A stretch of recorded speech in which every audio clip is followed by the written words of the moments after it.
Hi மக்களே, வாங்க இன்றைக்கி நம்ம செம்மையான டேஸ்டியான ஸ்பைசியான திருநெல்வேலி மீன் குழம்பு எப்படி வைக்கலான்னு பார்த்துடலாம். வாங்க. தேவையான இன்க்ரீடியன்ஸ் எல்லாம் எடுத்து வச்சாச்சு. 3 தக்காளி, ஒரு சின்ன கப்புக்கு சின்ன வெங்காயம், அதுக்கப்புறம் ஒரு பெரிய எலுமிச்சை பழத்தோட சைஸில் புளியை ஊற வச்சுருக்கோம், அதையும் ஒரு கப்பில். அப்புறம் கொஞ்சோண்டு தேங்காய் தேவைப்படுது.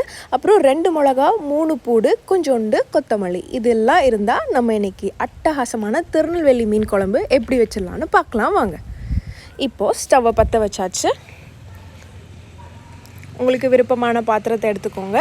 அதில் கொஞ்சம் எண்ணெய் சேர்த்தா போதும். எண்ணெய் சேர்த்ததுக்கப்புறம் இப்போ நம்ம ரெடியாக எடுத்து வச்சுருக்கோம் இல்லையா, அந்த இன்க்ரீடியன்ஸில் இருந்து தக்காளியை மட்டும் போட்டு நம்ம வதக்க போகிறோம். எண்ணெய் கொஞ்சம் சூடான உடனே தக்காளியை உள்ளே போட்டுருங்க.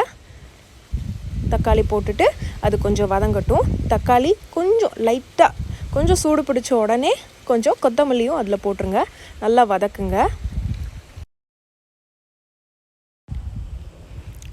ஃப்ளேம் வந்து கொஞ்சம் மிட்டில் வைக்க வேண்டாம், கொஞ்சம் ஹைக்கும் மிட்டுக்கும் இன்டர்மீடியட்டாக இருக்கிற ஃப்ளேம் வச்சுக்கோங்க. வச்சுட்டு தக்காளி நல்லா வதங்கட்டும். நல்லா கிண்டி விட்டுட்டே இருங்க. அந்த தக்காளி நம்ம கட் பண்ணி போட்டிருக்கோம் இல்லையா, அதை கொஞ்சம் நீங்கள் அந்த கரண்டி வச்சு இடிச்சிங்க அப்படின்னா சீக்கிரம் வதங்கிடும். உங்களுக்கு விருப்பம்னா இதில் கொஞ்சம் சால்ட் கூட ஆட் பண்ணிக்கலாம் சீக்கிரம் வதங்கிறதுக்காக. அதுக்கப்புறமா நம்ம எடுத்து வச்சுருந்த 2 மிளகா, அந்த 2 மிளகாவை உள்ளே போட்டுற வேண்டியதான்.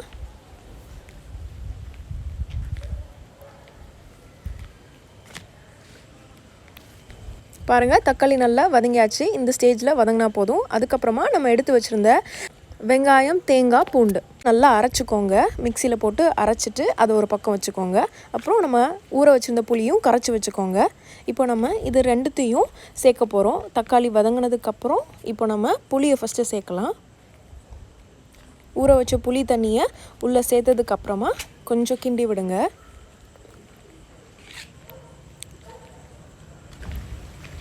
ரொம்ப நேரம் இருக்க வேண்டாம். கொஞ்ச நேரத்தில் லைட்டாக கிண்டி விட்டதுக்கு அப்புறமே உடனே நீங்கள் அரைச்சி வச்சுருந்த வெங்காயம், தேங்காய், பூண்டு எல்லாத்தையும் சேர்த்து அரைச்சி வச்சுருந்த பேஸ்ட்டை உள்ளே ஊற்றிட வேண்டியதான்.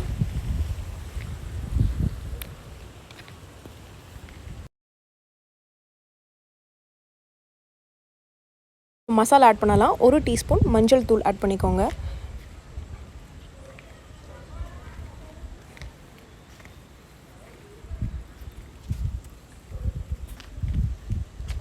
அதுக்கப்புறமா நம்ம 1 டேபிள் ஸ்பூன் அளவில் இப்போ நம்ம வத்தத்தூள் போடுறோம். சில்லி பவுடர் போட்டிருக்கோம்.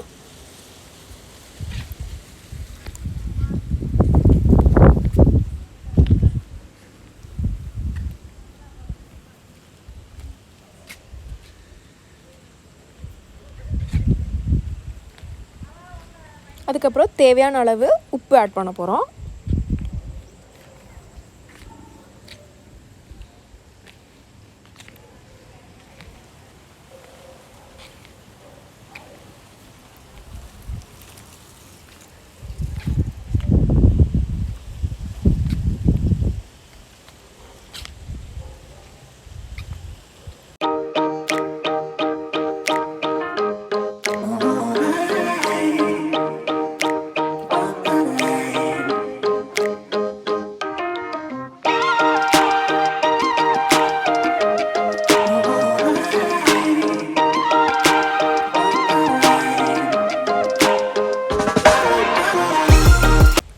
அதுக்கப்புறமா நம்ம வீட்டிலையே அரைச்சி வச்சுருந்த மல்லித்தூள், அது வந்து 3 டேபிள் ஸ்பூன் நம்ம ஆட் பண்ண போகிறோம்.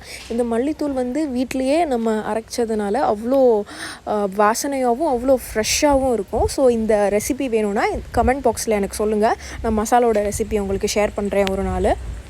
ஸோ 3 டேபிள் ஸ்பூன் மல்லித்தூள் ஆட் பண்ணதுக்கப்புறம் அவ்வளோதான். இதோட எல்லா மசாலாவும் முடிஞ்சது. கடைசியில் நம்ம இன்னொரு மசாலா ஆட் பண்ணுவோம், அதை நான் உங்களுக்கு சொல்கிறேன். அதுதான் ஸ்பெஷல் மசாலா. இப்போது எல்லாத்தையும் நல்லா கலந்து விட்டுருங்க. எல்லாத்தையும் நல்லா கிண்டிருங்க. இது நம்ம இப்போ பண்ணுறது எல்லாமே 1/2 kg ஃபிஷ்ஷுக்கான குழம்பு தான் இது.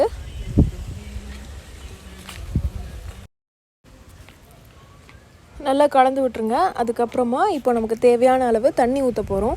சிலருக்கு குழம்பு வந்து கெட்டியாக இருக்கணும்னு நினைப்பாங்க, சிலர் கொஞ்சம் லிக்விடாக இருக்கணும்னு நினைப்பாங்க. ஸோ உங்களுக்கு எந்த கன்சிஸ்டன்சி தேவைப்படுதோ அந்த அளவுக்கு நீங்கள் தண்ணி ஊற்றிக்கோங்க. தண்ணி ஊற்றுனதுக்கப்புறமா நம்ம இதில் வந்து 2 கரண்டி போல் நல்லெண்ணெய் சேர்க்க போகிறோம். ஸோ மீன் குழம்புக்கு, கருவாடு குழம்புக்கெலாம் நல்லெண்ணெய் சேர்த்தா தான் அவ்வளோ டேஸ்டியாக இருக்கும்.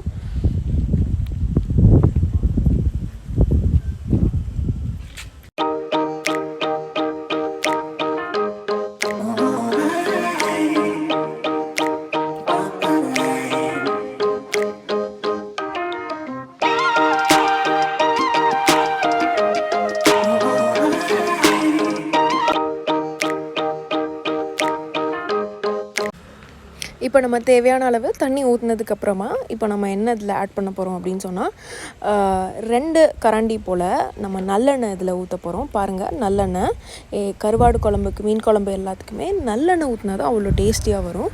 ஸோ நம்ம 2 கரண்டி போல் நல்லெண்ணெய் ஊற்றணும்.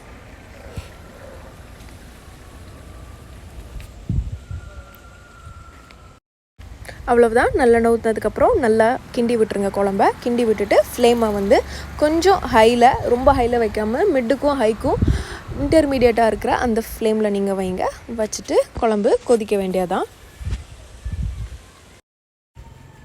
இப்போ நம்ம குழம்புக்கு மூடி போட்டு மூடி வச்சிடலாம்.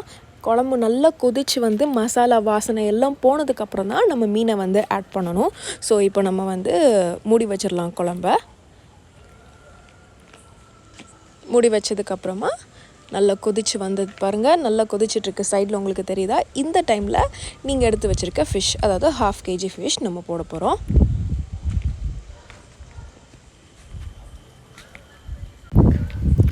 இப்போ நம்ம மீனை உள்ளே போட்டதுக்கப்புறம் ரொம்பவும் கிண்டக்கூடாது, மீன் வந்து கரைஞ்சிரும்னு சொல்லுவாங்க.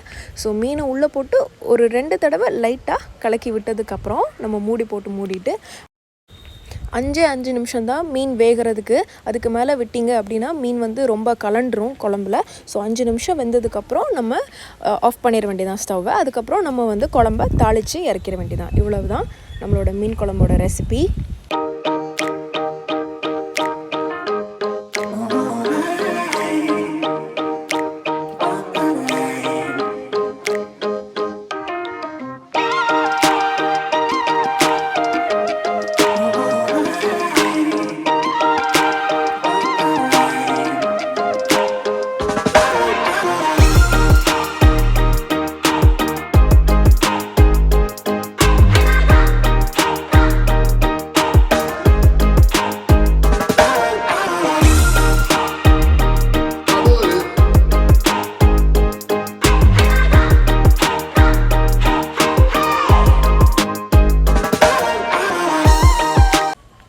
பாருங்கள், 5 நிமிஷம் தான் குழம்பு கொதிக்க ஆரம்பித்தாச்சு.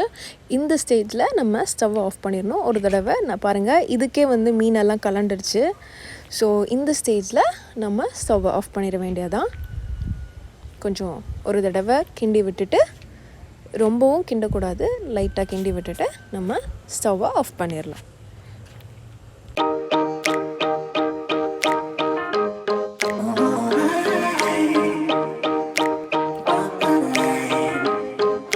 இப்போ நம்ம தாளிக்கிறதுக்கு ஒரு பேனில் கொஞ்சோண்டு எண்ணெய் ஊற்றி, அதுக்கப்புறமா 1 டீஸ்பூன் போல் கடுகும் உளுந்த பருப்பும் கலந்து வச்சுருக்கோம். அதை நம்ம போட போகிறோம். சிலர் கடுகு தனியாக, உளுந்த பருப்பு தனியாக போடுவாங்க. நாங்கள் ஒரே பாக்ஸில் 2த்தையும் கலந்து வச்சுருக்கோம். அதை போட்டாச்சு. ஸோ கடுகு வெடிக்கட்டும்.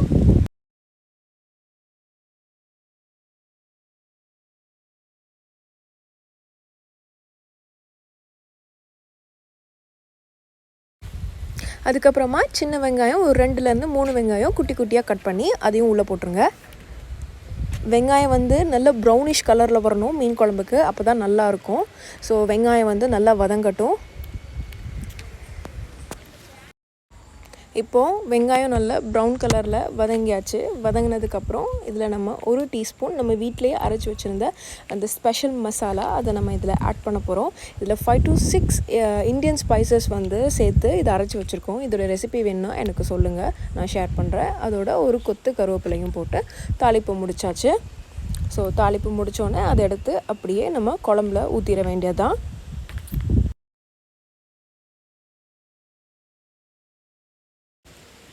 குழம்புல கொட்டிடுங்க. கொட்டிட்டு ஒரு தடவை ஒரு கிண்டு ஒன்று கொடுத்துக்கோங்க. அதில் நல்லா கிண்டி விட்டுருங்க. அவ்வளோதான், நம்மளோட டேஸ்டியான சூப்பரான ஸ்பைசியான திருநெல்வேலி மீன் குழம்பு தயாராகிடுச்சு. இந்த ரெசிபி உங்களுக்கு ரொம்ப பிடிச்சிருக்குன்னு நம்புகிறேன். இதை நீங்கள் வீட்டில் ட்ரை பண்ணி பாருங்கள். கண்டிப்பாக உங்களுக்கு ரொம்ப பிடிக்கும், அட்டகாசமாக இருக்கும். ஸோ இந்த வீடியோ உங்களுக்கு பிடிச்சிருந்தது அப்படின்னா இந்த சேனலை லைக் பண்ணுங்கள், கமெண்ட் பண்ணுங்கள், சப்ஸ்கிரைப் பண்ணுங்கள். அப்படியே அந்த பெல் ஐக்கானையும் தட்டி விடுங்க.